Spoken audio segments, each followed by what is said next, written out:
Hey, what's up everybody? This is my 200-mile review of the Giant TCR Advanced. So just in case you guys didn't see my last review, this is a Giant TCR Advanced 2. It's carbon frame, carbon fork, Shimano 105 11-speed components, tubeless wheels and tires. From the get-go. I'm a 58 centimeter, it weighs 19 pounds. So I've been using it to commute while I'm down here in Las Vegas.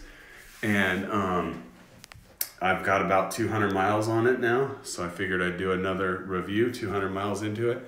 And I still love it. So I use it to commute. The commute that I do is about 10 miles each way.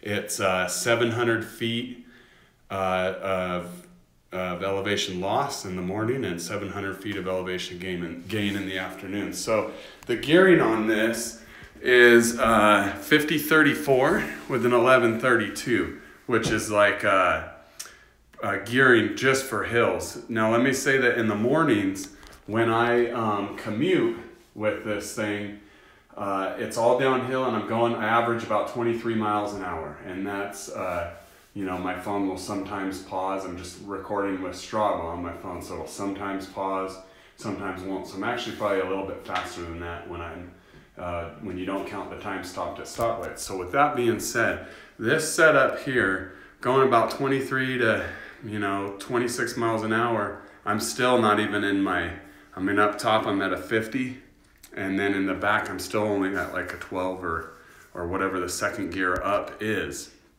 So it's got plenty of gears for climbing hills, but it's also got good enough gears to go fast. You're not going to spin out of this thing. You could probably get online and do like a little speed calculator, how fast you'd have to go, how fast you'd be going at 100 RPMs. I'd bet it's about 30 miles an hour. If you're spinning this thing 100 RPM and your big chain ring up front, your little gear in back, you're going to have plenty of speed that you need. So so far I love it. One thing that I don't like about it is the tubeless wheels and tires, and I don't know if mine are set up weird or what. It's probably just how it is, and I'm a pretty lazy guy. So the problem is that I pumped these tires up to 125 PSI last week. This week they're down to 75 PSI after a week. So most people go, well, no big deal, just pump your tires up before you go out to ride, which is what I normally would do. The problem is that this bike is staying in my office, and I didn't have a pump for a while, so I was having to go take it to the bike store, have them pump up the tires each week. With my other clincher carbon fiber profile design wheels that I have back home, those wheels, I can pump them to 120 and they'll stay above 100 for a month. So those are not tubeless wheels and tires. So that's my only thing. If you're gonna have a bike where you don't have access to a pump, maybe tubeless tires aren't for you. Kind of a pain to have to pump them.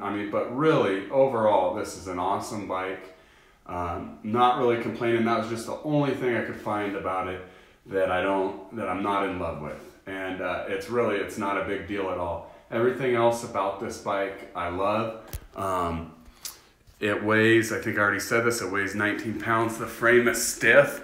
You can sprint on it really well. I can sprint on it really well. I've got a couple, there's some sprint sections on my commute. So I'm wearing a backpack on my commute also with all my clothes and stuff in it. And I've gotten like second or fourth and eighth place on some Strava segment sprints. So this thing can handle some sprints.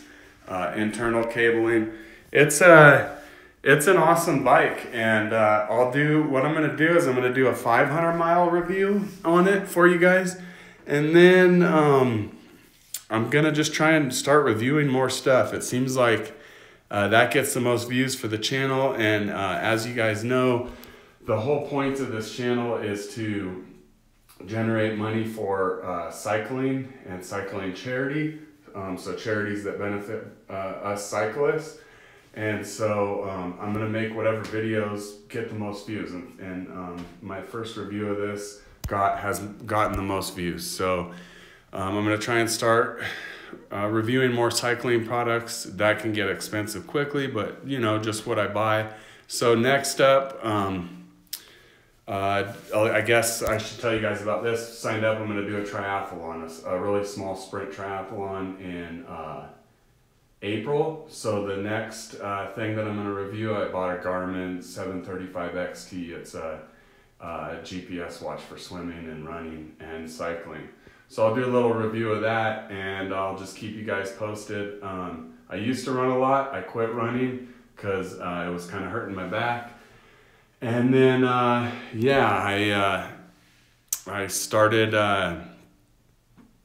I decided I'm going to try and start running again. We'll see how it goes, and keep you guys informed on how that goes and what's up with that. And yeah, we'll talk to you soon. Hope you enjoy the review.